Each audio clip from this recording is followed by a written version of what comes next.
বিদ্যুৎ, জ্বালানি ও খনিজ সম্পদ মন্ত্রী ইকবাল হাসান মাহমুদ জানিয়েছেন, নীতিগত সমস্যার কারণে এখনও পিছিয়ে নবায়নযোগ্য জ্বালানি খাত। আগামী 5 বছরে 10,000 মেগাওয়াট সৌর বিদ্যুৎ উৎপাদন করতে সব রকমের নীতি সহযোগিতা দেবার আশ্বাস দেন তিনি।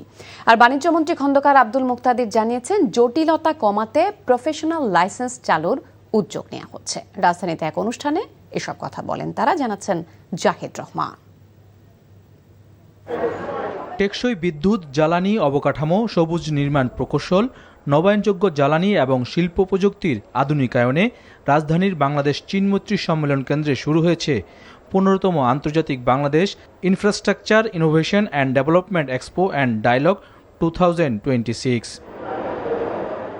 উদ্বোধনী অনুষ্ঠানে বিদ্যুৎ ও জ্বালানি মন্ত্রী সৌর বিদ্যুৎ উৎপাদন ও সংরক্ষণ উপকরণে কর ছাড় দেওয়ার ঘোষণা দেন। সৌর বিদ্যুতে বিপ্লব ঘটাতে প্রতিটি বাড়ির ছাদকে কাজে লাগানোর পরামর্শ দেন তিনি। এটা কনভিন্স হয়ে গেছি যে আমাদের দেশ রেডি সোলারে যাওয়ার জন্য। সমস্যা হলো যে আমাদের পলিসি, আপনাদেরকে কিভাবে পলিসি সাপোর্ট দিলে আমরা এটাকে খুব দ্রুত ইমপ্লিমেন্টেশনে যেতে পারি, সেই জন্য আমরা চেষ্টা করছি।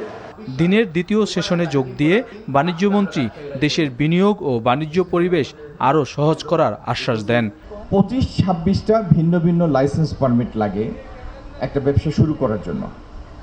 সো এই প্রসেসটাকে সরলীকরণ করার জন্য আগামী দিন যে কোম্পানিটা বিডাতে যাবে, রেজিস্ট্রি করবে, তাকে তার সবগুলি ক্লিয়ারেন্স আমরা একটা প্রভিশনাল লাইসেন্স বা ক্লিয়ারেন্স দিয়ে দিব প্রত্যেকটার জন্য। সেই সাপোর্ট আমরা আপনাদেরকে দিব, যে সাপোর্ট লাগে সেই সাপোর্ট দেব। 3 দিন ব্যাপী এই আয়োজন চলবে 9 মে পর্যন্ত, যেখানে 12টি দেশের প্রায় 140টি প্রতিষ্ঠান অংশ নিচ্ছে। Zahid Rahman, NTV news, Dhaka.